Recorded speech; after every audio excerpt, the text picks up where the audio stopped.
Hey and welcome back.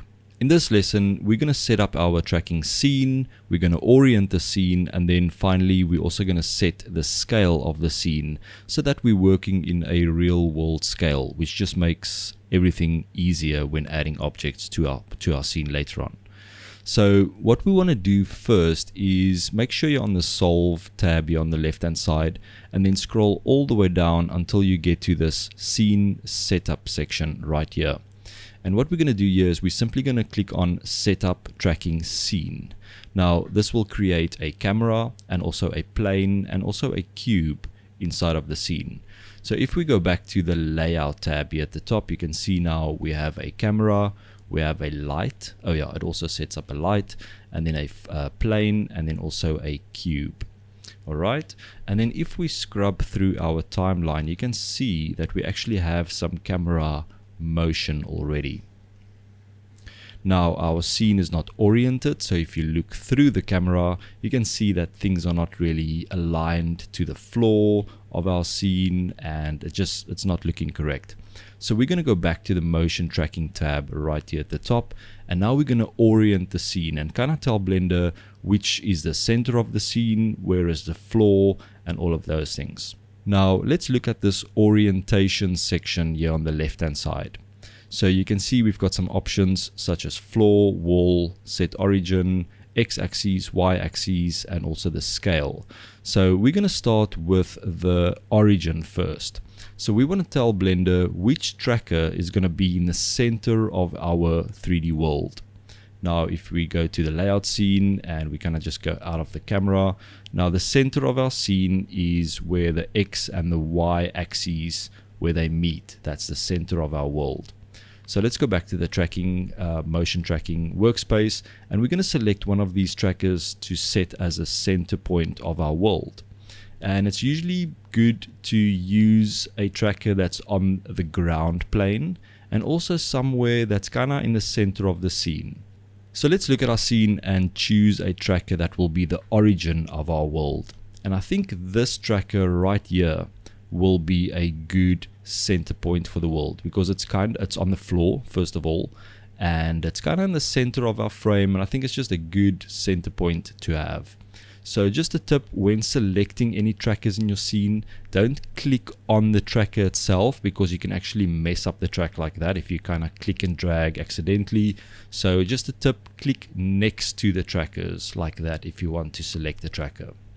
You can also lock them if you are maybe scared that you might move them accidentally. So you can select all the trackers by pressing A and then right click and then click on Lock Tracks, and that will just mean you won't be able to move them around. So if I click on this track, you can't accidentally kind of just move them around. So that's maybe just a good practice to do as well. So click next to this tracker to highlight or to select that one tracker, and simply click on Set Origin here on the side. So that's going to tell Blender that point is going to be at the center of our world. So now if we go back to the layout, you can see if we look through our camera, now we just need to kind of hide the ground, and let's delete this cube completely by pressing X.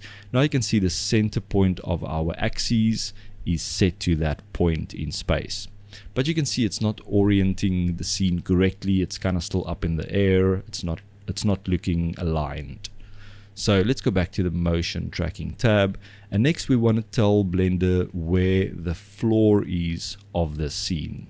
So you can see on the left hand side we've got a button that says floor.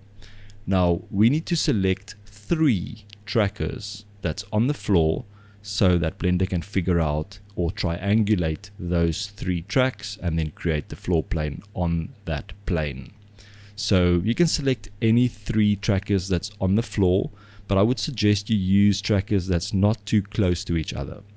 So I'm going to use this track right here. Let's just zoom in here slightly. So this track, hold shift and then click next to a second track. So I'm going to use this point right here and then hold shift again and click next to a third track. So currently we've got this track on this corner selected, then secondly we've got this track selected right here, and thirdly we've got this track selected right here. All 3 are on the floor plane of our world or of our scene, and now we're going to click on this floor button.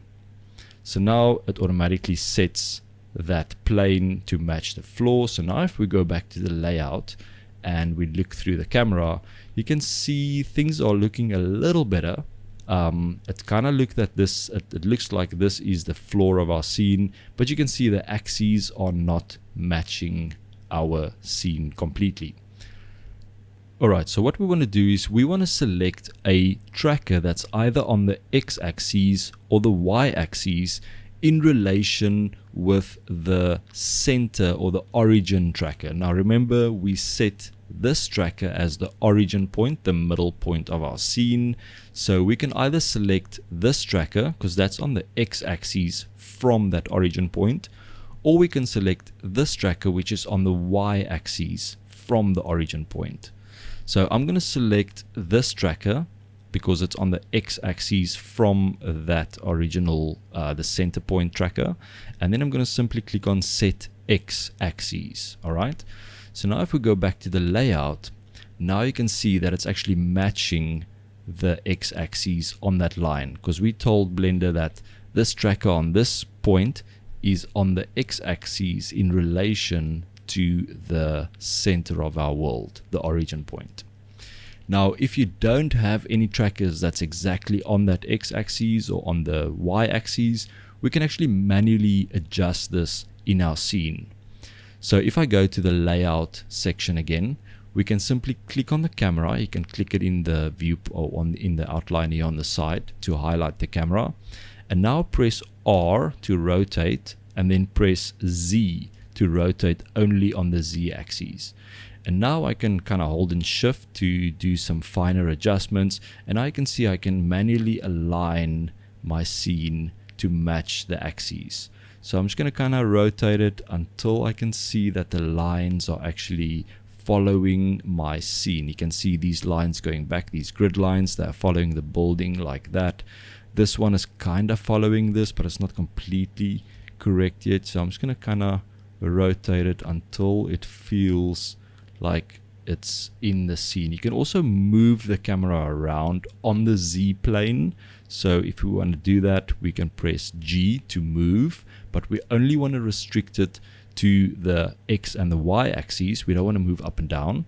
So to restrict that, press Shift Z, and that will basically lock the camera movement now only to move in the X and the Y positions. So you can see I can kind of move this around. If I want to place that center point more kind of in that corner, I can do so just like that and just click to position that again.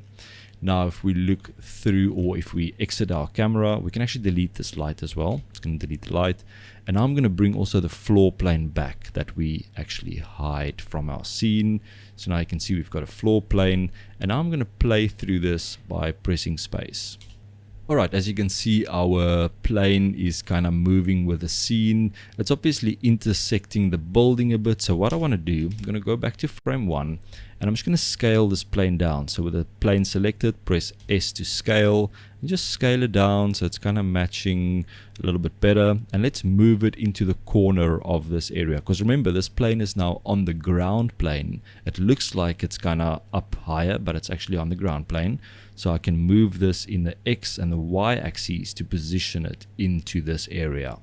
So I'm going to press GX to move it in the X axis, maybe to about here, and then press GY and then position it this way. Remember, we don't want to move it up and down. We just want to move it kind of left and right on the X and the Y axes, because we know our floor plane is now matching the floor in this scene.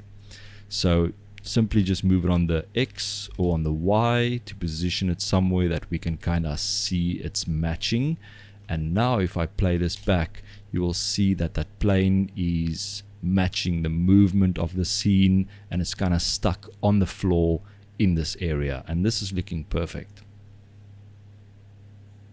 Finally, we also want to set the scale of our scene so that we're working with a real world scale.